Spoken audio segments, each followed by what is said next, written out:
Vous aviez beaucoup aimé la première version sur les 5 hacks indispensables à connaître sur Disney Speedstorm. Voici de nouveau 5 astuces indispensables. Nouvelle version. On voit ça tout de suite en moins de 4 minutes.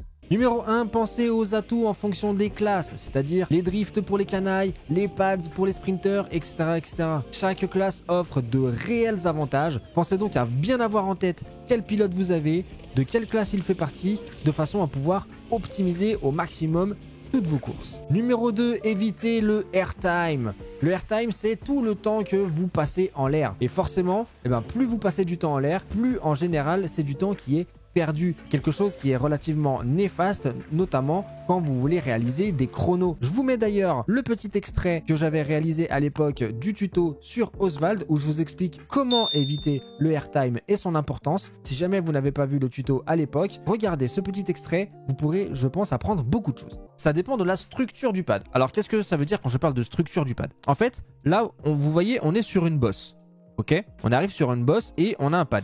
Ce qui fait que si là je saute pour prendre ce pad, en réalité, je vais aller encore vers le haut. Parce que ma direction là, elle va déjà vers le haut. Donc en fait, le fait de sauter là-dessus, ça va encore me faire sauter encore plus haut. Et le problème, c'est que si je saute encore plus haut, après le temps de redescente, donc ce qu'on appelle le airtime, donc le temps qu'on reste en l'air, va être très long. Problème, ça c'est exactement ce qu'on essaie d'éviter au maximum. Donc, quand vous êtes sur des surfaces plates et que vous avez un pad, là, c'est intéressant de le prendre parce que vous allez sauter, prendre le pad et en fait, vous allez continuer sur le même plan. Vous allez continuer en restant tout droit. Donc là, vous allez pouvoir gagner de la vitesse. Par contre, quand vous êtes en train de monter et que vous prenez un pad, là, vous avez du airtime. Et ça, c'est ce qu'on essaie au maximum de réduire. Celui-là, vous avez vu la différence là? Donc vous voyez, quand je vous parlais d'efficacité tout à l'heure de pad et du airtime. Tout à l'heure, on était sur une bosse. Et donc, en prenant le premier, en prenant le pad de tout à l'heure, on aurait monté. Sauf que celui-là, là on est sur du plat. Là on est totalement à plat.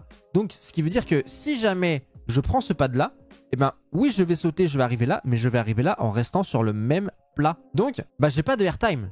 Donc si j'ai pas de airtime, forcément, je prends mon pad, je reste sur le même plan, je vais tout droit, je gagne de la vitesse. Donc là pour le coup, c'est beaucoup plus intéressant. Numéro 3, repérer les NISC. Alors les NISC, N-I-S-C, c'est ce qu'on appelle les No Item Shortcuts. En résumé, il s'agit des raccourcis que vous pouvez prendre sans avoir à récupérer un item de boost par exemple. Bien connaître les maps, c'est ce qui va vous permettre de savoir où sont ces fameux NISC de façon à orienter vos courses et orienter et préparer vos dérapages pour avoir des mini boosts avant même de se lancer dans ce raccourci. Avoir cette connaissance de map et bien repérer les NISC vous donnera un avantage certain en game. Numéro 4, le saut qui stoppe la barre de boost avec la ruée. Vous ne l'avez peut-être pas remarqué, mais en réalité, quand vous prenez l'item de ruée et que vous l'utilisez par exemple en chargé, vous avez donc 3 poussées d'accélération. Si jamais vous sautez au bout de la première ou de la deuxième poussée d'accélération, ça coupe votre barre de boost et elle arrête de se vider. Ce qui veut dire que pendant que vous êtes en l'air, vous continuez d'accélérer en profitant de la poussée de la ruée, mais dans le même temps, vous ne perdez pas de boost. Donc ce qui veut dire qu'une fois que vous retombez de nouveau au sol,